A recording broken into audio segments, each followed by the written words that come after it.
ফ্যাসিবাদী পতনের শাসনের পতনের পর নতুন করে পর্যন্ত আরো নতুন রাজনৈতিক দল আত্মপ্রকাশ করেছে। রাজনীতির ময়দানে আমরা তাদেরকে স্বাগত জানাই। গণতন্ত্রের পক্ষে রাজনৈতিক দলগুলোর মধ্যে রাজনৈতিক আদর্শের ভিন্নতা থাকতে পারে, তবে আমি বিশ্বাস করি দেশের স্বার্থের প্রশ্নে বাংলাদেশের পক্ষের প্রত্যেকটি রাজনৈতিক দলের অবস্থান এক এবং অভিন্ন, উদ্দেশ্য এবং গন্তব্য এক এবং অভিন্ন। কি সেটি হচ্ছে দেশের স্বার্থ রক্ষা এবং অবশ্যই জনগণের কল্যাণ সাধন।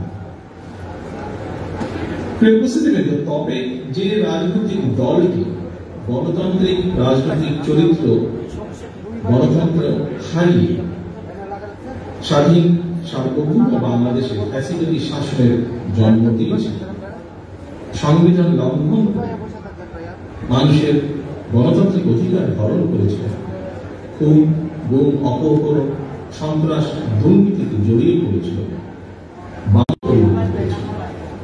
বীর রক্তকে গণ অভ্যুত্থানে তারা দেশ ছেড়ে পালিয়েছে। গণতান্ত্রিক জনগণ দেশের স্বার্থ বিরোধী বিস্তারিত অপশক্তিকে কখনোই মেনে নেবে না, এটি আমাদের দৃঢ় বিশ্বাস। সম্মানিত উপস্থিতি, সংবিধান লঙ্ঘনকারী বিতাড়িত পতিত পলাতক স্বৈরাচার পুনরায় মাথা ছাড়া দিয়ে ওঠার চেষ্টা করছে। আমাদের সংবিধানের 65(2) অনুচ্ছেদের নির্দেশনা হচ্ছে জনগণের প্রত্যক্ষ ভোটের সদস্য নিযুক্ত,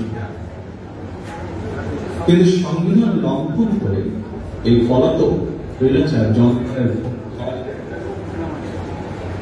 3বার অবৈধ সরকার গঠন করে বাংলাদেশের গণতান্ত্রিক জনগণ আর জানতে চান সংবিধান লঙ্ঘনের দায় গ্রহণ করেছে বা নিয়েছে। ব্লেম গেম দিয়ে দায়িত্ব এড়ানোর কিন্তু কোন সুযোগ নেই।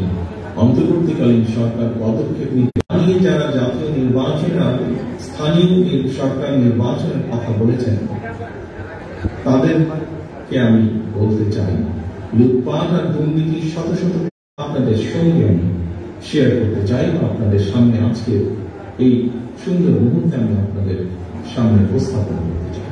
প্রিয় সহকর্মী, লাখো প্রাণের বিনিময়ে 1971 একজন রাজনৈতিক কর্মী হিসেবে এসব প্রশ্নের জবাব খোঁজার জন্য 54 বছর সময় 2024 সাল ছিল।